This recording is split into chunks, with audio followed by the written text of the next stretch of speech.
اعوذ باللہ من الشیطان الرجیم بسم اللہ الرحمن الرحیم وَإِذَا بَلَغْنَا أَجَلَهُنَّ، تو جب وہ پہنچنے لگیں اپنی میعاد کو، فَأَمْسِكُوهُنَّ بِمَعْرُوفٍ، تو روک لو انہیں بھلائی کے ساتھ، اور فَارِقُوهُنَّ بِمَعْرُوفٍ، یا جدا کر دو انہیں بھلائی کے ساتھ۔ اس آیہ کریمہ میں ازدواجی زندگی کے معاملات میں ہدایات جاری فرمائی ہیں اللہ تبارک و تعالیٰ نے۔ جب معاملہ طلاق تک پہنچے اور مرد بیوی کو ایک طلاق رجعی یا طلاق بائنہ دے دے، اور پھر صلح کا ارادہ بنے،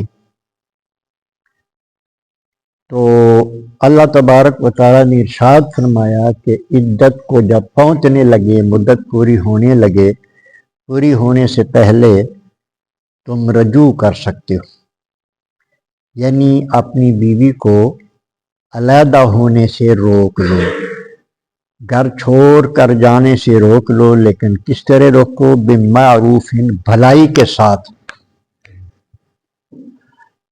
اس کو اپنی بیوی بنا کر رکھنے کے ارادے سے، اس کے ساتھ اچھا سلوک کرنے کے ارادے سے۔ نبی کریم علیہ الصلوۃ والسلام کا یہ ارشاد ہے نا کہ تم میں سے بہتر وہ ہے جو اپنے گھر والوں کے لیے بہتر۔ اگر مرد بہتر ہے اپنے گھر والوں کے لیے، جو ان پر بلا وجہ سختی نہیں کرتا، جو ان کے حقوق پورے کرتا ہے، ان سے شفقت کا ہاتھ رکھتا ہے ان پر، وہ مرد بہتر ہے۔ اسی طرح عورت بھی وہی بہتر ہے جو اپنے شوہر کے حقوق کا خیال رکھتی ہے اور اس کے ادب و احترام کا خیال رکھتی ہے، عورت بھی وہی بہتر ہے۔ تو بعض دفعہ یعنی جب یہ آیات نازل ہوئی اس سے پہلے یہ ایک سلسلہ چلا آتا تھا کہ مرد جو تھا وہ عورت کو تنگ کرنے کا منصوبہ اس طرح بناتا تھا کہ طلاق دے دی، جب عدت پوری ہونے کے قریب پہنچی تو رجوع کر لیا، رجوع کرنے کے بعد کچھ دیر بعد پھر طلاق دے دی، پھر اسی طرح یعنی اس کو لٹکائے رکھا، نہ چھوڑا نہ بسایا، تو یہ ظلم ہے۔ اس ظلم سے روکنے کے لیے اللہ تبارک و تعالیٰ ارشاد فرما رہے ہیں کہ اگر تم اس کو رکھنا چاہتے ہو تو اس کو بھلائی کے ساتھ رکھو، اور فارقوہن، یا جدا کر دو انہوں بمعروف، بھلائی کے ساتھ۔ اگر علیحدگی بھی اختیار کرنی ہے تو پھر بھی بھلائی کو مد نظر رکھنا ہے، احسان کو، حسن سلوک کو مد نظر رکھنا ہے، پھر بھی بلا وجہ تہمتیں نہیں لگانی۔ رواج تو یہی ہے نا، عورت اگر میاں کے ساتھ نہیں رہنا چاہتی، اندر سے کوئی خرابی اور ہے، معاملہ کوئی اور ہے، گڑبڑ کوئی اور ہو گئی ہے، تہمتیں شوہر پر لگا رہی ہے، وہ ایسا نہیں کرتا، وہ ایسا نہیں کرتا۔ اسی طرح مرد بھی اگر چھوڑنا چاہتا ہے تو وہ بڑی بڑی تہمتیں لگا کے، طلاق نامے میں یہی کچھ لکھا جاتا ہے کہ وہ نافرمان تھی، وہ ایسی تھی، وہ ایسی تھی۔ تو یہ اللہ پاک نے اس سے منع کیا، چھوڑنا ہے تو بس چھوڑ دو۔ ایک اللہ والے کا ایک حکایت ہے اللہ والے کی اسی معاملے میں، وہ ہماری رہنمائی کے لیے بڑی مفید ہوتی ہے۔ ان کے کچھ عقیدت مند بھی تھے، وہ استاد تھے، پڑھاتے تھے، کوئی ان کے شاگرد تھے، وہ بعض دفعہ نا گھر سے لڑائی کی آواز سنتے تو پوچھتے استاد صاحب اکثر آپ کی بیوی کی آواز آ رہی ہوتی ہے، گالی گلوچ کر رہی ہوتی ہے، معاملہ کیا ہے؟ وہ ارشاد فرماتے تمہارا اور میرا تعلق جو ہے وہ ہماری ذاتوں تک محدود ہے،